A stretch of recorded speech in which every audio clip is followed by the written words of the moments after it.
Welcome back to my YouTube channel again. This is Jim. At ito na nga, habang hinihintay, si David Licauco ngayong February 3, 6 PM sa Plaza Rizal sa Binyan City ay ini-invite nga niya kayong manood sa video na to. Let's watch this. Pagkita-kita po tayo lahat sa araw ng Binyan 1580 The Concert ngayong February 3 ng gabihan sa Binyan Town Plaza. Free concert po ito na inahandog ng City Government of Binyan. See you! Ayun na nga guys, so kasabay nga niyang sinot ito nung sa Kapuso Mo Jessica Soho guys. At next naman ay more TikTok video from the Kapuso Mo Jessica Soho guesting ni David Licauco kagabi. Let's watch this. Hi Barbie!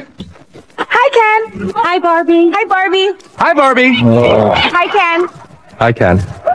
Hi Ken! Hi Ken! Hi Ken! I got us both ice cream. Cool. Barbie, mo ka na. Harap, may makikita maganda sa kanilang side. Sige, para kayo kamakta nila, may mga fireworks na maganda din sa paligid. Ayun na nga, so ayan, bigyan siya ng flower ni David. At yan, kinakain na ni ate. At yun. But in fairness, medyo maganda naman si ate, no? Pero mas maganda si Barbie natin, no? Puno. Walang panama, charot. Anyway, next naman ay behind the scenes nga nung daig kayo ng lola ko episode ni Barbie at saka ni Jisoo. At titingnan nyo nga, nakatiyad si Barbie dahil sobrang tangkad ni Jisoo. Grabe. At yung yung kalaban ni Jisoo nasa stairs, di ba? Para magmukhang malaki kasi parang awkward naman kung mas maliit siya kay Jisoo tapos nilalabanan niya. Grabe, no? Ang dami adjustment dito dahil 6 puto yata si Jisoo. Grabe. Anyway, next naman ay bagong Instagram post ni Barbie Fortesa, Sweet Dreams Are Made of This. Ayan nga, nagpunta na naman sa isang cafe si Barbie Fortesa, siyang cafe hopper. Ay wow, may pa-clouds yung ilaw nila, no? At next naman ay the pretty Tita Eden at saka the handsome David. Ayan na nga, nag-heart sign. At naging super close ka na magnanay na nawala na si Kay. Anyway, ayan na nga, si Tita Eden at saka si David. Parang magkaedad lang sila, no? Grabe. Ayan na nga, Tita Eden with Mrs. C, her mom. At sabi niya nga, watching David for the first time was unforgettable. Pretty sure my mom and I were more nervous than he was. Oh, diba? Grabe. Sabi ko na si Tita Eden yung naka-white eh. At yun na nga, more Instagram stories ni Tita Eden about David's performance. Very proud mom. At next naman ay post ni Sir Nathan Perolino. Ayan na, beautiful Mayon Volcano. At yun na nga, nag-ATV sila. Post naman ni Miss Isabel Bulatao. Ay nata sa dulo si David. At next naman is another post by Isabel Bulatao sa kanyang Instagram story. At ayun na nga, the very cute Mr. David Licauco at si Isabel sa likod.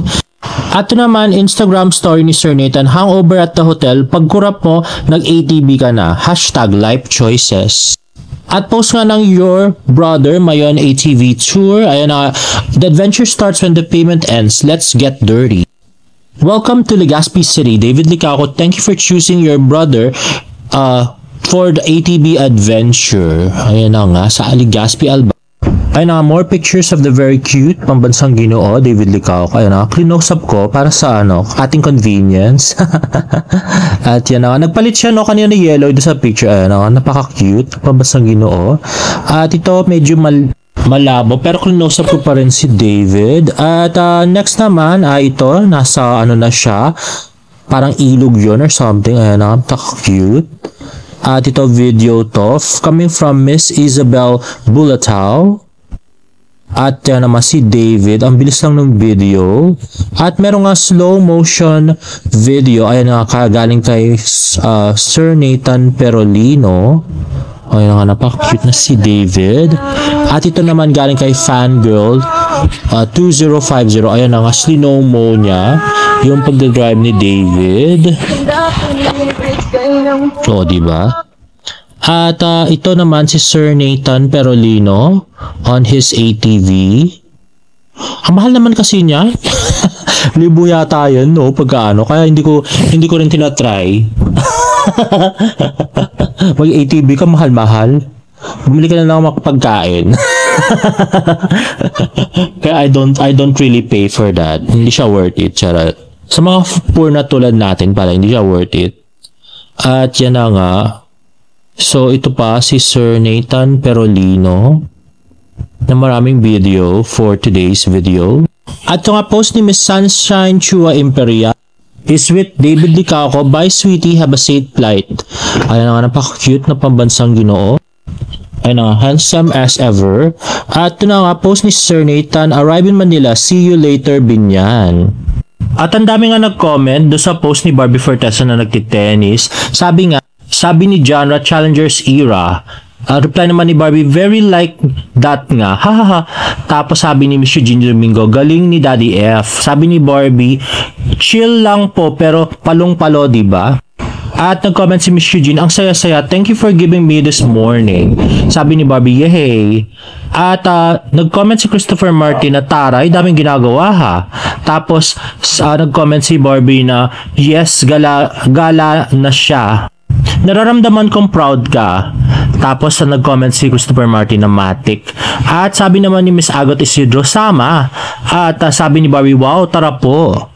At nag-comment si Gladys Guevara ng yan, Miss Intrams ka dyan, miss na kita. I-post ng David Troops, nasa Plaza Rizal na sila, Binyan, getting ready to support David Licaco at the 15 ACT concert. Ayan na nga, mga David Troops. And next ay selfie update ni James Licaco. Ayan na nga sa kanyang profile, napaka-cute. And lastly, ay tweet ng Kapuso Boss, may pa-audition ng prod team ng Moments of Love para magiging leading man ni Barbie. Pero Barda ang gusto ng management. Let's see. Sabi naman ni, tweet naman ni Present Progressive, the suspense is suspense. And there you have it guys. If you like this video, please give it a thumbs up. And please subscribe to my YouTube channel for more Barda updates. See you in my next vlog. Bye!